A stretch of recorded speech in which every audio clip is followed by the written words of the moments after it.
Hello everyone, আজ চলে গিয়েছিলাম মামার বাসায়। তো গিয়ে দেখি মামি ফ্রাইড রাইস আর চিলি চিকেন রান্না করেছে। তো দেখে তো মন খুশখুশ হয়ে গেল। তো আমিও খেতে বসে পড়লাম। দেখতে পাচ্ছ ফ্রাইড রাইস আর চিলি চিকেনটা খুবই মজা হয়েছিল।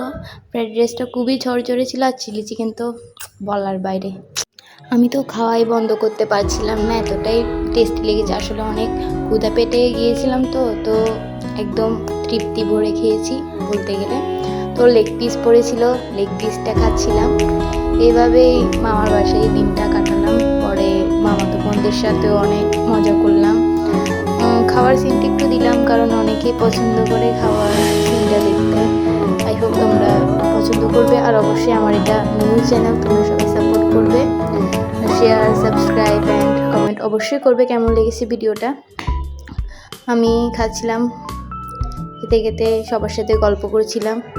তবে এখানে গল্প করিনি, যেহেতু ভিডিও করছিলাম গল্পটা একটু করিনি। তো এরপর আমার মামাতো বোন যারা ছিল তাদের থেকে রিভিউ নিলাম। এটা হচ্ছে ছোট, ওর নাম হচ্ছে কুট্টু, আমরা আদর করে ডাকি। ভালো নাম মৃত্তিকা। আর এটা ওহি, ওর থেকেও রিভিউ নিলাম, সেও বলেছে খুবই ভালো হয়েছে। তো বাই, আজকের মতো।